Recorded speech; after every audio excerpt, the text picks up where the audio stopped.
문화가 강한 언론, 시민에게 힘이 되는 방송, 전남방송 주간 뉴스를 시작합니다. 지난 11일 0시 기준 하루 코로나19 확진자가 2,223명에 달해 지난해 1월 20일 국내에서 코로나 확진자가 처음 나온 이후 568일 만에 최다를 기록했습니다. 방역당국은 델타 변이가 확산하고 휴가철을 맞아 이동량이 늘어나면서 수도권 4단계, 비수도권 3단계 거리 두기가 효과를 거두지 못하고 있는 것으로 분석하고 있습니다. 일부 전문가들은 이 같은 추세가 이어지면 3,000명대까지 늘어날 수도 있다고 우려하고 있습니다. 방역당국은 광복절 연휴를 앞두고 일단 집에서 머무르기 대국민 캠페인을 진행할 예정입니다. 전두환 씨의 고 조비오 신부 명예훼손 재판이 4년째를 맞은 가운데 항소심이 본격화됐습니다. 광주지방법원은 지난 8일 전두환 씨가 출석한 가운데 항소심 세 번째 공판기일을 열어 전 씨 측이 증인으로 신청한 5.18 당시 헬기 조종사 9명 중 4명을 증인으로 채택했습니다. 재판부는 또 전두환 씨 회고록의 편집과 집필에 관여한 것으로 알려진 민정기 전 비서관도 증인으로 받아들이고 오는 30일 네 번째 공판기일을 열기로 했습니다. 항소심의 핵심 쟁점은 5.18 당시 헬기 사격 여부와 전 씨가 이를 알고도 회고록에서 고 조비오 신부를 비난했는지 여부입니다. 전라남도가 국산김치 사용 인증업체 표시제를 초등학교 교과서에 수록할 것을 교육부에 건의했습니다. 전라남도의 이번 건의는 지난 2013년 유네스코 인류 무형문화유산으로 등재된 국산 김치의 소비 촉진 분위기를 조성하고 김치 종주국의 위상을 강화하기 위한 것이라고 설명했습니다. 전라남도는 전국에서 처음으로 국산 김치 사용 인증업체 표시제를 도입했습니다. 전라남도가 거리두기 3단계를 오는 22일까지 2주간 더 연장했습니다. 전라남도는 코로나19 4차 대유행과 휴가철 이동량, 델타 변이 등을 고려해 거리두기 3단계 연장을 결정했다고 밝혔습니다. 이에 따라 오는 22일까지는 사적 모임과 직계가족 모임이 4명까지만 허용되고 유흥시설 등 다중이용 시설은 밤 10시 이후 운영이 제한됩니다. 화순군이 K백신 사업 유치에 적극 나서고 있습니다.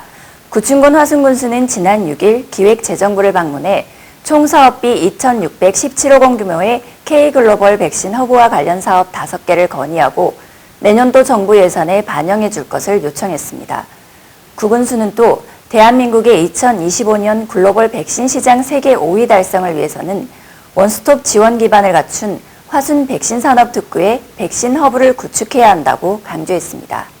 앞서 지난 5일 문재인 대통령 주재 보고대회에서 정부의 K글로벌 백신 허브와 비전 및 전략이 발표됐습니다. 목포시가 목포 근대역사문화공간 내 건물들을 관광자원으로 활용하기 위해 재생 활성화 사업에 적극 나섭니다.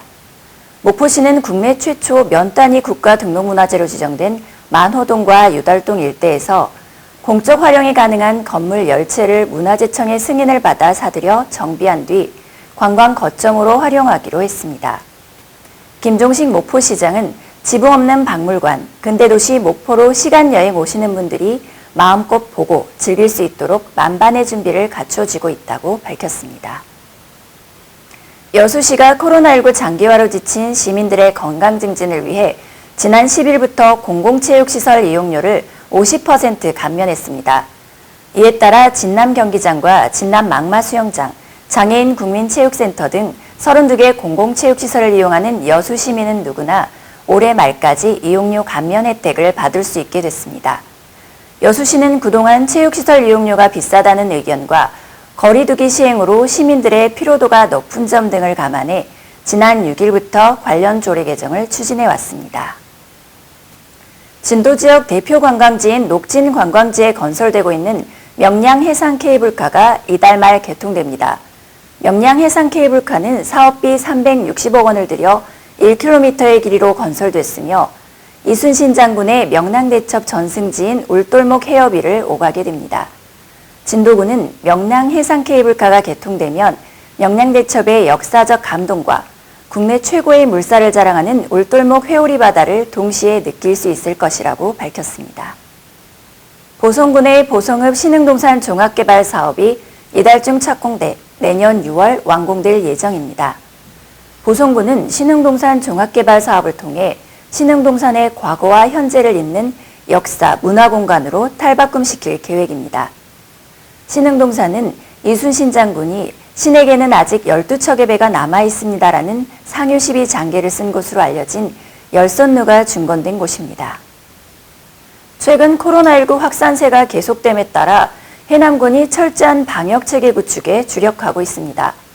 해남군은 자가격리자에 대한 1:1 전담 공무원 지정을 통해 접촉자 관리를 강화하고 유흥시설과 외국인 노동자 고용사업자 등을 대상으로 주 1회 진단검사를 실시하고 있습니다. 지금까지 해남 지역의 코로나19 발생률은 인구 10,000명당 3.7명으로 전남 평균 11.6명을 크게 밑돌고 있습니다. 한평군이 현장의 의견을 직접 듣기 위해 찾아가는 군수실을 운영합니다. 한평군은 이상희 군수가 오는 24일까지 9개 읍면에 찾아가는 군수실을 순차적으로 열어 군민들의 민원과 건의사항을 직접 듣고 관련 부서의 현장 확인을 거쳐 해결 방안을 마련할 계획이라고 밝혔습니다. 찾아가는 열린 군수실 운영에 참여를 희망하는 주민은 면사무소를 통해 신청하면 됩니다. 해양수산부가 지난 6일부터 독도의 모습을 실시간으로 볼 수 있는 독도 종합정보 시스템을 서비스하고 있습니다. 이 시스템을 이용하면 누구나 독도 방문 전 미리 기상 상태를 확인할 수 있고 독도 선착장의 여객선 접안 상황과 방문객의 입도 모습도 바로 지켜볼 수 있습니다. 그동안 독도는 기상 변화가 잦아 입도를 못하는 경우가 많았고 섬에 도착하더라도 체류 기간이 40분밖에 되지 않아 일부 방문객들의 불만을 샀습니다. 문기주 일간경기 회장이 최근 다시 DJ를 그리며를 출간해 화제입니다. 문 회장은 이 책에서 어디에서도 정치보복을 하지 않고 평화를 두창한 김대중 전 대통령의 인간적인 면모와 인동초처럼 살아온 DJ의 일대기를 소개하고 있습니다. 문 회장은 올해 초 고향인 화순을 주제로 한 화순이 좋다라는 책도 세상에 선보였습니다. 코로나19 상황이 변이 바이러스와 맞물려 대유행 초입 단계에 접어들었습니다. 이쯤 되면 방역수칙 준수는 나뿐만 아니라 지역 공동체를 지키는 최후의 보루겠죠. 오늘 준비한 내용은 여기까지입니다. 함께해 주신 여러분 고맙습니다.